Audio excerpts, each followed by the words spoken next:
And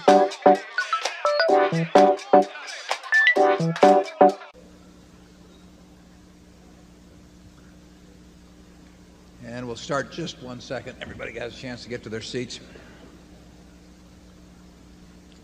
Charlie has promised to stop tapping the Coke can during this session. I only did that when somebody else was talking. Number 2? Okay, Charlie. I used to have a friend that was a stock salesman many years ago, and when you'd have lunch with him, he would just keep going like this. And finally it would get to you and you'd say, "What's that?" And he'd say, "That's opportunity." He was pretty good. Okay, let's Kelly tells me we should start with number 2, zone 2. So we're going to start with zone 2.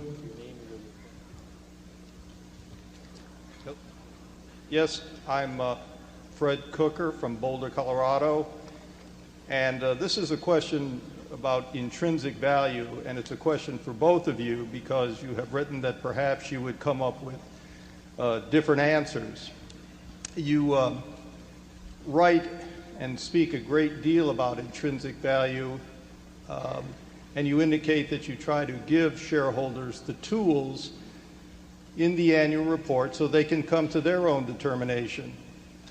What I'd like you to do is expand upon that a little bit. First of all, what do you believe to be the important tools, either in the Berkshire annual report or other annual reports that you review in determining intrinsic value? Secondly, what rules or principles or standards do you use in applying those tools? And lastly, how does that process, that is, the use of the tools, the application of the standards, relate to what you have previously described as the filters you use in determining your valuation of a company? If we could see in it, looking at any business, what its future cash inflows or outflows from the business to the owners or from the owners would be over the next, we'll call it 100 years, or until the business is extinct, and then could discount that back at the appropriate interest rate, which I'll get to in a second, that would give us a number for intrinsic value. In other words, it would be like looking at a bond that had a whole bunch of coupons on it that was due in 100 years, and if you could see what those coupons are, you can figure the value of that bond compared to government bonds if you want to stick an appropriate risk rate in. Or you can compare one government bond with 5% coupons to another government bond with 7% coupons. Each one of those bonds has a different value because they have different coupons printed on them. Businesses have coupons that are going to develop in the future too. The only problem is they aren't printed on the instrument, and it's up to the investor to try to estimate what those coupons are going to be over time. As we have said, in high-tech businesses or something like that, we don't have the faintest idea what the coupons are going to be. When we get into businesses where we think we can understand them reasonably well, we are trying to print the coupons out. We are trying to figure out what businesses are going to be worth in 10 or 20 years. When we bought See's Candy in 1972, we had to come to the judgment as to whether we could figure out the competitive forces that would operate, the strengths and weaknesses of the company, and how that would look over a 10 or 20 or 30-year period. And if you attempt to assess intrinsic value, it all relates to cash flows. The only reason for putting cash into any kind of an investment now is because you expect to take cash out. Not by selling it to somebody else, because that's just a game of who beats who, but by, in a sense, by what the asset itself produces. That's true if you're buying a farm. It's true if you're buying a business. And the filters you described, there are a number of filters which say to us, we don't know what that business is going to be worth in 10 or 20 years, and we can't even make an educated guess. Obviously, we don't think we know to 3 decimal places or 2 decimal places or anything like that, precisely what's going to be produced. But we have a high degree of confidence that we're in the ballpark with certain kinds of businesses. The filters are designed to make sure we're in those kinds of businesses. We basically use long-term, risk-free, government bond type interest rates to think back in terms of what we should discount at. And you know, that's what the game of investment is all about. Investment is putting out money to get more money back later on from the asset, and not by selling it to somebody else, but by what the asset itself will produce. If you're an investor, you're looking at what the asset is going to do, in our case, businesses. If you're a speculator, you're primarily focusing on what the price of the object is going to do, independent of the business, and that's not our game. So we figure if we're right about the business, we're going to make a lot of money, and if we're wrong about the business, we don't have any hopes. We don't expect to make money.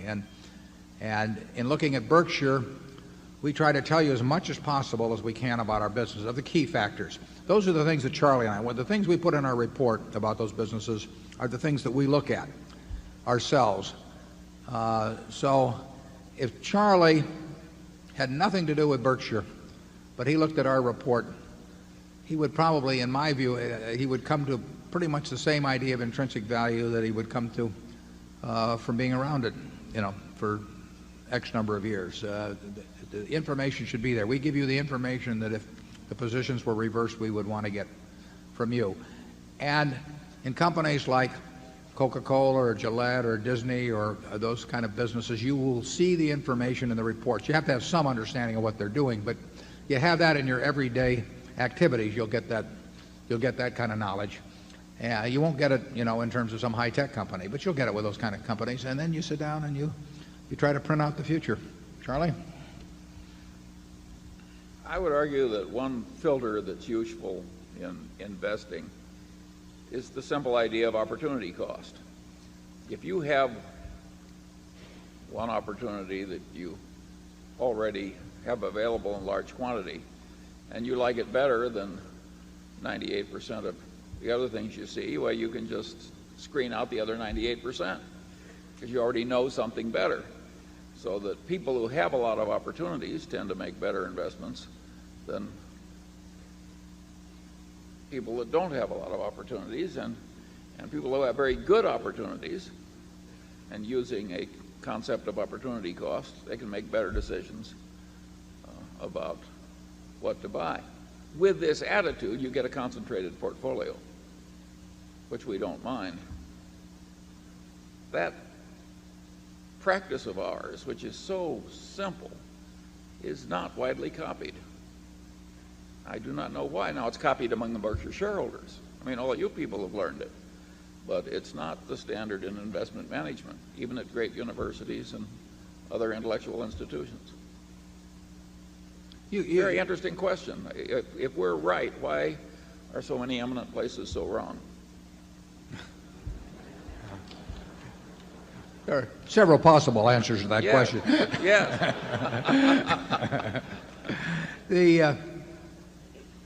The attitude, though, I mean, if somebody shows us a business, you know, the first thing goes through our head is, would we rather own this business than more Coca-Cola? Would we rather own it than more Gillette? You know, it's crazy not to compare it to things that you're very certain of. There's very few businesses that we'll find that we're certain of the future about as companies such as that. And therefore, we will want companies where the certainty gets close to that, and then we'll want to figure that we're better off than just buying more of those. If every management, before they bought a business in some unrelated field that they might not have even heard of, you know, more than a short time before that's being promoted to them, if they said, is this better than buying in our own stock? You know, is this better than even buying Coca-Cola stock or something? There'd be a lot fewer deals done, but they tend not to measure against what we regard as close to perfection as we can get. Charlie, anyone? Well, I will say this, that the concept of intrinsic value used to be a lot easier because there were all kinds of stocks that were selling for 50% or less of the amount at which you could have easily liquidated the whole corporation if you owned the whole corporation. Indeed, in the history of Berkshire Hathaway, we bought things at 20% of then liquidating value. And in the old days, the Ben Graham followers could run their Geiger counters over corporate America, and they could spill out a few things, and you could easily see, if you were at all familiar with the market prices of whole corporations, that you were buying at a huge discount. Well, no matter how bad the management, if you're buying at 50% of asset value or 30% or so on down, you have a lot going for you. And as the world has wised up and as stocks have behaved so well for people that stocks generally have gone to higher and higher prices, that game gets much harder. Now to find something at a discount from intrinsic value, those simple systems ordinarily don't work. You've got to get into Warren's kind of thinking, and that is a lot harder. I think you can predict the future in a few places best if you understand a few basic ideas that come from a good general education. And that's what I was talking about in that talk I gave at the USC Business School. In other words, Coca-Cola is a simple company if it's stripped down and analyzed in terms of some elemental forces. It's not hard to understand Costco either. You know, I mean, there are certain fundamental models out there that do not take, you don't have the kind of ability that quantum mechanics requires. You just have to know a few simple things and really know them.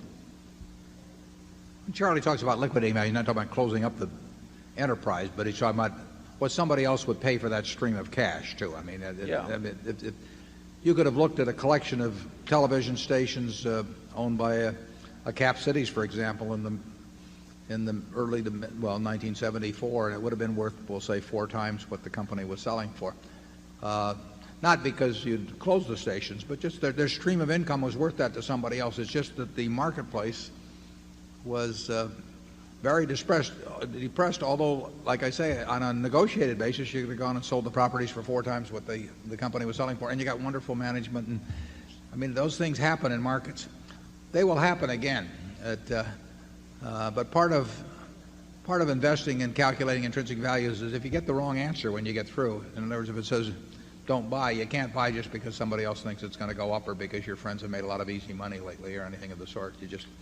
You have to be able to walk away from anything that doesn't work, and very few things work these days. You also have to walk away from anything you don't understand, which in my case is a big handicap.